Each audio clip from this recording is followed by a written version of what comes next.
Welcome to the party, dude. All right, here we go. We're going back over the numbers for week 2. This is October 13th to October 17th. Now let me give you a little insight here. I've never actually done this before. I mean, like typing out each job, how much it was, what our materials were, and going week by week on essentially profit and loss. But we're doing it to see where we end up at the end of the season. If you watched last week's, if you haven't watched it, and you'll get a better understanding of things that I'm allocating for, such as removals.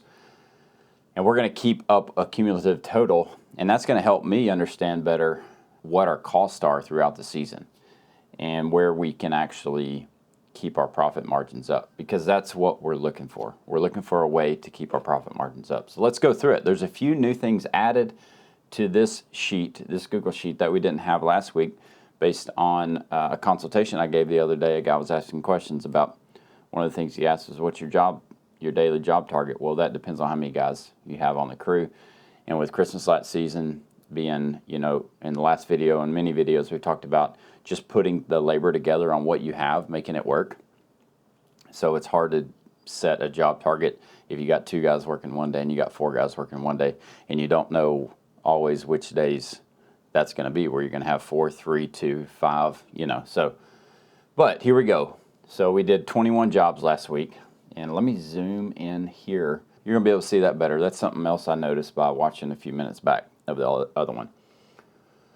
We did 21 jobs. That means my guys drove to this week, I believe it's 21 places. Sometimes jobs are close and they're for the same people. Maybe it's a family that live on the same land or whatever, but like jobs, actual installs. Jobs 1 through 3 on Monday. We had these are bulb color change, new install, added lights to finish full house perimeter. These were 2 existing installs. The first one being, we did a bulb color change. I didn't charge, but you can charge. The only reason I didn't charge this customer is because my wife didn't know to charge, and the conversation that she had with him said we would just do it. So if something like that happens, we honor it. Now, I have been telling customers we have charged for bulb changes before, but as long as they're informed. If they're not informed, that's our problem. That's not the customer's problem. So we had $979.20, and we had about $150 in bulb change. It was actually it was more than that, but we kept the old bulbs. They were only a year old, and we can reuse them. This was a total new install. What was this? 630 and 300. Those numbers don't necessarily add up to what a new install would be just by looking at it. That material cost is a little bit too high. It should be less than that. I can't remember what job. Oh, this is a buddy. New install for a good buddy. So that's why. We'll make it up next year. If you've heard anything that I said throughout this whole process of the Christmas light business, hear this. If you haven't heard anything, hear this. Get the job. Now, in the first year, very important to get the customer at a rate that you can stand, or that will sustain your profit margin for year, say 2 through 6. At year 6 or 7, you're going to be replacing bulbs. But getting the customer is the main part. The other thing that I want you to understand is if you go too low, you will lose that customer when your prices go up. If you do it super cheap, when you decide to go up in your pricing, you will lose that customer a lot of the times. I don't ever make like solid definitive statements, because nothing is definitive in business. You have to be flexible. So we'll get this one. That'll be the price every year, $630, and there won't be any material costs, and that job takes like 30 minutes, maybe probably 45 minutes for 2 guys to install. Okay, third job. This is one that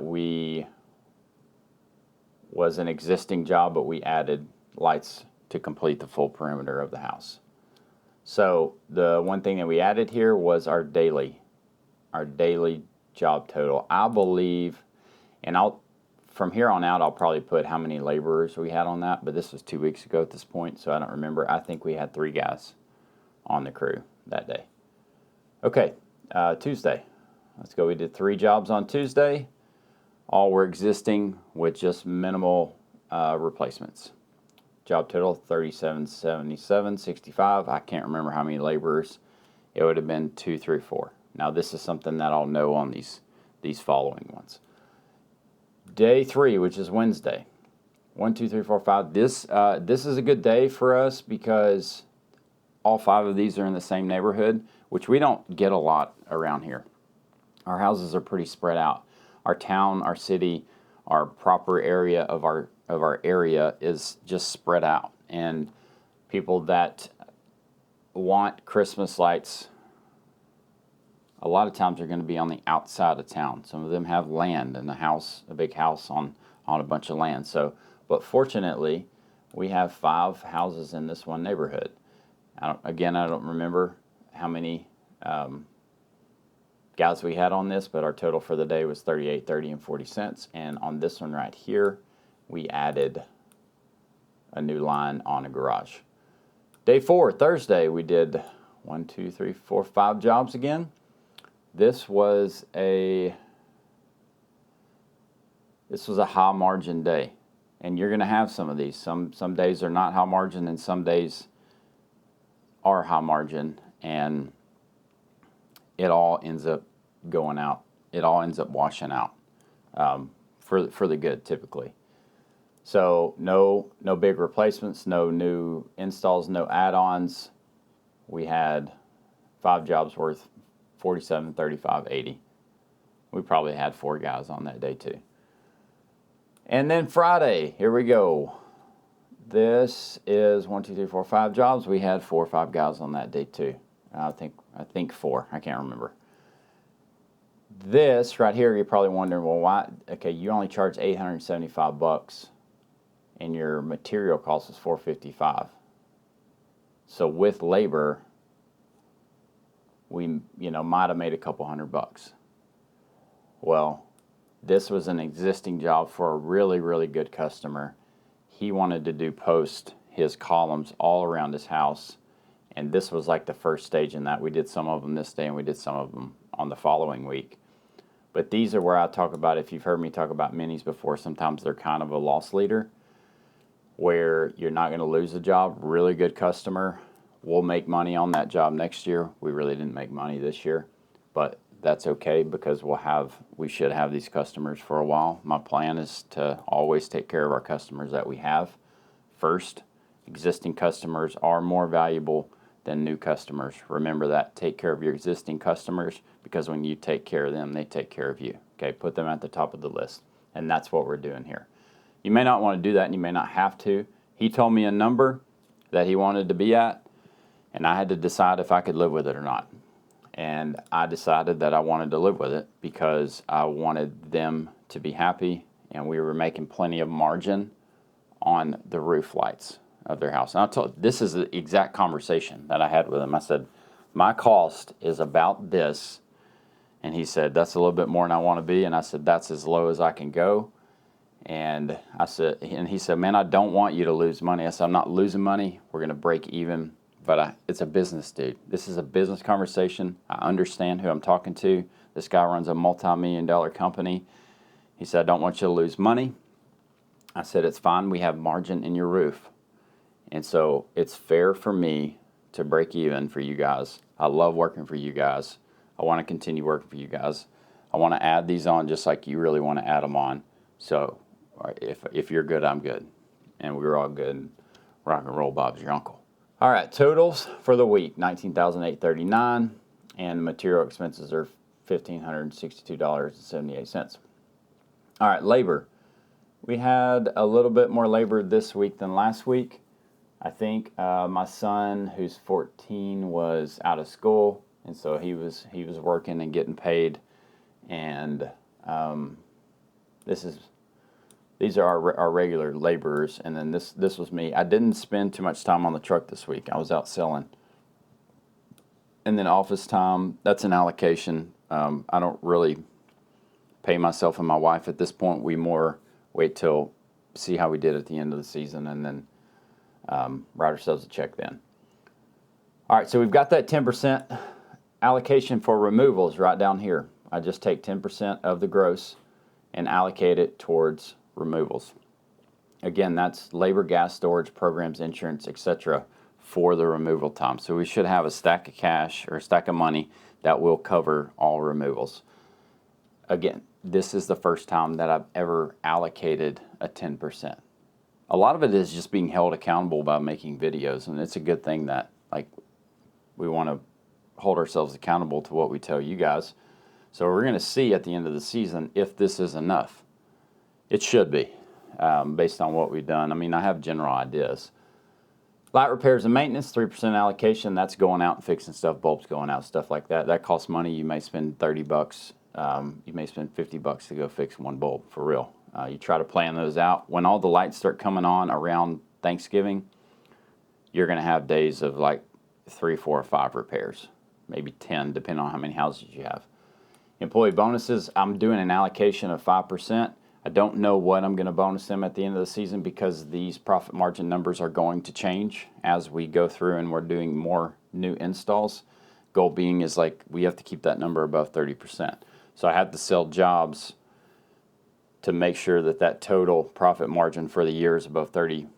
I really want it to be at 35%. And this week, at 36.19%, with mostly existing installs, I've got to look at my numbers and see what's going on there. Well, what happened, I had Facebook ads, $641. We sold 3 jobs directly from Facebook. We sold several other jobs from referrals that aren't counted in there.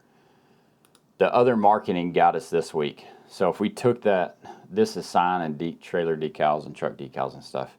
So if we took that out, which this is business, so we wouldn't take it out, but if we did, our margin goes up to 44.1%. Okay, so we just have to mitigate how much we're spending on marketing. Yes, we want to spend this money on Facebook to get new customers. So you have to grow. If you're not growing, you're dying, and you're losing, just say 10 to 20% of customers every year. You have to regain those plus some if you want your business to thrive. So you have to spend that money. You have to advertise your business. You have to let people know who you are. But you have to do it in a way that makes sense for your business to still be profitable. I mean, we could go out. My thought was, well, I'm going to wrap this trailer. A wrap on a 14-foot enclosed trailer is about $4,500 to $5,500. That would have been our profit would have been gone that week. And so take it as it comes and build as you can. You can look professional on Facebook and by doing a website and stuff like that, and do the other things that cost a lot more money as you have the money to do them. Don't put yourself in a hole where you can't buy materials, where you're putting them on a credit card and not being able to pay them back because you decided to spend $5,000 on wrapping your truck. Be smart. If you're starting this business and you got a wad of 20 grand cash that you're willing to invest, or 30 grand that you're willing to invest in it, write out everything that you're going to spend money on that you can predict to get it going and see if it makes sense to do some of those larger things. It's never going to hurt if you have a wrapped vehicle. We've got food for the guys. We do Friday food. We've got a chef that works for us, and he preps meals, and then we do a few, may have a few other things. My gas, our crew leader's gas, crew leader truck allowance. Watch the last one to see what all those are about, and the rest of these, are pretty much going to be the same. So our total profit margin for the week was 36.19%. Gross sales, these are cumulative totals from week 1 and 2. We've done, I think, close to 40 jobs total. That's $37,869. There's our material cost, labor, total labor cost for the 2 weeks, total expenses for the 2 weeks, profit and profit margin for the 2 weeks. And then here's our cumulative totals for the 10% for removals, 3% for light repairs, and 5% for employee bonus allocation. Hey, thanks for joining us. That's your quick look. We'll probably let us know if you want us to keep doing this week by week. It's gonna hopefully be around the same, but as we get into more new installs, these numbers are gonna change and modify a little bit, so you might want to see those. I don't want to keep doing them if you're not getting value from them. All right. Also, sign up on lawnandlightpro.com to get your materials. That's how we support all the things that we do here. Remember, love God, love others, and let your light reflect that. We'll catch you on the next one.